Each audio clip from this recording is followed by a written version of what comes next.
ଆଜିର ପ୍ରସଙ୍ଗ ପରିବର୍ତ୍ତକଙ୍କ ଅଧିକାର ସ୍ୱର ପୁନରୁଦ୍ଧାର। ଆଲେଖ୍ୟ ମଳରଞ୍ଜନ ମିଶ୍ର, ଉପସ୍ଥାପନାରେ ମୁଁ ମହେନ୍ଦ୍ର କୁମାର ମାଝୀ। ସମାଜରେ ତୃତୀୟ ଲିଙ୍ଗୀ ବ୍ୟକ୍ତିଙ୍କ ଅଧିକାର ଏବଂ କଲ୍ୟାଣ ଉପରେ ଚିନ୍ତା କରିବାର ସମୟ ଉପନୀତ ହୋଇଛି। ଏହାକୁ ଦୃଷ୍ଟିରେ ରଖି ଜାତୀୟ ମାନବାଧିକାର କମିଶନ NHRCଙ୍କ ପକ୍ଷରୁ ନୂଆଦିଲ୍ଲୀଠାରେ ଏକ ଦିନିକିଆ ଜାତୀୟ ସମ୍ମିଳନୀ ଆୟୋଜିତ ହୋଇଯାଇଛି। ପରିବର୍ତ୍ତକଙ୍କ ଅଧିକାର, ସ୍ଥାନ ପୁନଃ ନିର୍ମାଣ, ସ୍ୱର ପୁନରୁଦ୍ଧାର ଶୀର୍ଷକ ଏହି ସମ୍ମିଳନୀକୁ କମିଶନର ଅଧ୍ୟକ୍ଷ ଜଷ୍ଟିସ୍ ଭି ରାମ ସୁବ୍ରମଣ୍ୟମ ଉଦ୍ଘାଟନ କରିଥିଲେ। ସମାଜରେ ତୃତୀୟ ଲିଙ୍ଗୀଙ୍କ ପାଇଁ ବ୍ୟବସ୍ଥାଗତ ବୈଷମ୍ୟକୁ ଦୂର କରିବା, ଜୀବନର ଅଭିଜ୍ଞତାକୁ ଉନ୍ନତ କରିବା ଏବଂ ସମସ୍ତ କ୍ଷେତ୍ରରେ ସେମାନଙ୍କର ଅର୍ଥପୂର୍ଣ୍ଣ ଅନ୍ତର୍ଭୁକ୍ତିକୁ ପ୍ରୋତ୍ସାହନ ପ୍ରଦାନ କରିବା ଏହି ସମ୍ମିଳନୀର ମୁଖ୍ୟ ଉଦ୍ଦେଶ୍ୟ ରହିଥିଲା।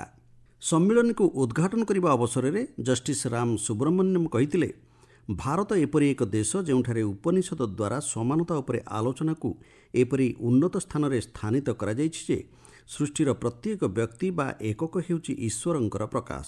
ତେବେ ସୃଷ୍ଟିର କିଛି ବ୍ୟକ୍ତି ବା ଏକକଙ୍କୁ ପକ୍ଷପାତ କରାଯିବା ଉଚିତ ନୁହେଁ। ପକ୍ଷପାତିତା, ଭେଦଭାବପୂର୍ଣ୍ଣ ଚିନ୍ତାଧାରା ସମାଜରେ ସେମାନଙ୍କର ଅଧିକାରକୁ ସାବ୍ୟସ୍ତ କରିବା ଏବଂ ସେହି ଏକକମାନଙ୍କ ମଧ୍ୟରେ ଆତ୍ମବିଶ୍ୱାସ ବୃଦ୍ଧି କରିବା ଏହି ସମ୍ମିଳନୀ ଆୟୋଜନର ମୁଖ୍ୟ ଚିନ୍ତାଧାରା ବୋଲି ଜଷ୍ଟିସ୍ ରାମ ସୁବ୍ରମଣ୍ୟମ କହିଥିଲେ। ସେ କହିଥିଲେ, ବର୍ତ୍ତମାନ ସମୟରେ ମାନବାଧିକାର ବିବର୍ତ୍ତନର ଇତିହାସ ଉପରେ ସମୀକ୍ଷା କଲେ ଏତିକି ଜଣାପଡ଼େ ଯେ ଏହା ଏକ ଦ୍ୱିପାକ୍ଷିକ ସ୍ଥିତିରେ ରହିଛି। ପୁରୁଷ ଏବଂ ମହିଳା ଏହି ସ୍ଥିତି ଭିତରେ ଚିନ୍ତାଧାରା ସୀମିତ ରହିଆସୁଛି। ଏଭଳି ଚିନ୍ତାଧାରାକୁ ପରିବର୍ତ୍ତନ କରିବାର ସମୟ ଉପନୀତ। କାରଣ ଆମ ମଧ୍ୟରେ ଏପରି କିଛି ଲୋକ ଅଛନ୍ତି ଯେଉଁମାନେ ପୁରୁଷ କିମ୍ବା ମହିଳା ଏହି ଦ୍ୱିପାକ୍ଷିକ ସ୍ଥିତିରେ ନିଜକୁ ସାମିଲ କରିପାରନ୍ତି ନାହିଁ। ତେବେ ଏହି ମଣିଷ ବା ଏକକଙ୍କୁ ସମାଜ ଗ୍ରହଣ କରିବାରେ ଅନେକ ସମୟରେ କୁଣ୍ଠାବୋଧ ପ୍ରକାଶ କରିଥାଏ।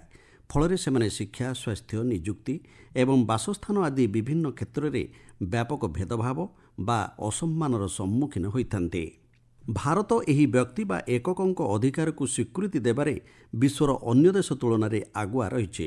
ଉପନିଷଦର ଦର୍ଶନକୁ ଏକ ସାମ୍ବିଧାନିକ ବିଷୟବସ୍ତୁରେ ପରିଣତ କରିବା ପାଇଁ ବିଧାନସଭା, କାର୍ଯ୍ୟପାଳିକା ଏବଂ ନ୍ୟାୟପାଳିକା ଏକାଠି ହୋଇ କାମ କରୁଛନ୍ତି। ତୃତୀୟ ଲିଙ୍ଗୀ ବ୍ୟକ୍ତିଙ୍କ ଅଧିକାର ସୁରକ୍ଷା ଆଇନ 2019 ପ୍ରଚଳନ କରାଯାଇଛି। 2011 ଜନଗଣନା ଅନୁଯାୟୀ ଜନସଂଖ୍ୟାର ପ୍ରାୟ 4,88,000 ବ୍ୟକ୍ତିଙ୍କୁ ସମାଜର ମୁଖ୍ୟ ଧାରାରୁ ଦୂରେଇ ରଖାଯିବା ଉଚିତ ନୁହେଁ ବୋଲି ଜଷ୍ଟିସ୍ ରାମ ସୁବ୍ରମଣ୍ୟମ କହିଥିଲେ। ସୁପ୍ରିମକୋର୍ଟଙ୍କ ନିର୍ଦ୍ଦେଶ ପରେ ପ୍ରଣୀତ 2019 ଆଇନରେ ସେହି ବ୍ୟକ୍ତି ବା ଏକକଙ୍କ ପାଇଁ ଶିକ୍ଷା, ସ୍ୱାସ୍ଥ୍ୟ ଏବଂ ବିଭିନ୍ନ କଲ୍ୟାଣକାରୀ ଦିଗଗୁଡ଼ିକ ଉପରେ ଆଲୋକପାତ କରାଯାଇଛି। ଆଇନଗତ ଏହି ବ୍ୟବସ୍ଥାଗୁଡ଼ିକୁ କାର୍ଯ୍ୟରେ ପରିଣତ କରିବାର ଦାୟିତ୍ୱ ଆମ ସମସ୍ତଙ୍କର। ସମ୍ବିଧାନ ଧାରା 14, 15 ଏବଂ 16 ଅନୁଯାୟୀ ତୃତୀୟ ଲିଙ୍ଗୀ ବ୍ୟକ୍ତିଙ୍କୁ ସମସ୍ତ ପ୍ରକାର ମୌଳିକ ଅଧିକାର ଏବଂ ଆଇନଗତ ସୁବିଧା ପ୍ରଦାନ କରିବାକୁ ସରକାର ପ୍ରତିଶ୍ରୁତିବଦ୍ଧ। ସେହି ବ୍ୟକ୍ତି ବା ଏକକଙ୍କ ପାଇଁ ସରକାର ଜାତୀୟ ପରିଷଦ ସ୍ଥାପନା କରିବା ସହ ସେମାନଙ୍କ କଲ୍ୟାଣ ପାଇଁ ଜାତୀୟ ପୋର୍ଟାଲ ମଧ୍ୟ କାର୍ଯ୍ୟକାରୀ କରିଛନ୍ତି। ଆଇନ ଅନୁଯାୟୀ ସେହି ବ୍ୟକ୍ତିବିଶେଷ ବା ଏକକଙ୍କ ନିଯୁକ୍ତିକୁ ସୁନିଶ୍ଚିତ କରିବା ଲକ୍ଷ୍ୟ ନେଇ ସରକାର ଦକ୍ଷତା ବା ବୃତ୍ତିଗତ ତାଲିମ ପ୍ରଦାନ କରୁଛନ୍ତି। ତୃତୀୟ ଲିଙ୍ଗୀ ବ୍ୟକ୍ତିଙ୍କ ପାଇଁ ରୋଜଗାର ମେଳାର ମଧ୍ୟ ଆୟୋଜନ କରାଯାଉଛି। ସମାଜରେ ସେମାନଙ୍କର ଉନ୍ନତିକୁ ଦୃଷ୍ଟିରେ ରଖି ଘରୋଇ କ୍ଷେତ୍ରକୁ ମଧ୍ୟ ଏଥିରେ ସାମିଲ କରାଯାଉଛି। ତୃତୀୟ ଲିଙ୍ଗୀ ବ୍ୟକ୍ତିବିଶେଷଙ୍କ ଅଭିଯୋଗର ତ୍ୱରିତ ସମାଧାନ ବ୍ୟବସ୍ଥାକୁ ସୁଦୃଢ଼ କରିବା ଲାଗି ସରକାରଙ୍କ ପ୍ରୟାସ ଜାରି ରହିଛି। ତୃତୀୟ ଲିଙ୍ଗୀ ବ୍ୟକ୍ତିବିଶେଷଙ୍କୁ ସମାନ ସୁଯୋଗ, ମର୍ଯ୍ୟାଦା ଏବଂ ସାମୂହିକ ଅନ୍ତର୍ଭୁକ୍ତି ମାଧ୍ୟମରେ ସେମାନଙ୍କ ଅଧିକାର ପ୍ରତି ସଚେତନତା ସୃଷ୍ଟି କରିବାର ଆବଶ୍ୟକତା ରହିଛି। ତୃତୀୟ ଲିଙ୍ଗୀ ବ୍ୟକ୍ତିଙ୍କ ମଧ୍ୟରେ ସାକ୍ଷରତା ହାର 56.07% ରହିଛି, ଯାହା ଜାତୀୟ ହାରଠାରୁ ଯଥେଷ୍ଟ କମ୍। ସେହି ବ୍ୟକ୍ତିବିଶେଷ ବା ଏକକମାନେ ଭାରତର ସାମାଜିକ ଏବଂ ସାଂସ୍କୃତିକ ଗଠନର ଏକ ଅଭିନ୍ନ ଅଙ୍ଗ।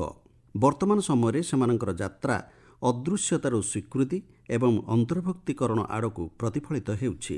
ନାଗରିକ ସମାଜ ଏବଂ ନ୍ୟାୟିକଙ୍କ ହସ୍ତକ୍ଷେପ ଦ୍ୱାରା ସେମାନଙ୍କୁ ସମାଜରେ ତାଙ୍କର ଇପ୍ସିତ ଅଧିକାର ପ୍ରଦାନ କରିବାର ପ୍ରଚେଷ୍ଟା ଚାଲିଛି।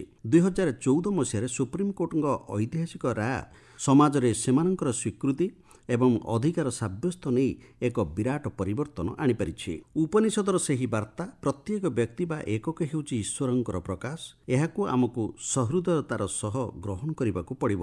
ଆଉ ସମାଜର ମୁଖ୍ୟ ସ୍ରୋତରେ ତାଙ୍କୁ ସାମିଲ କରିବାରେ ଆମ ସମସ୍ତଙ୍କର ଗୁରୁ ଦାୟିତ୍ୱ ରହିଛି।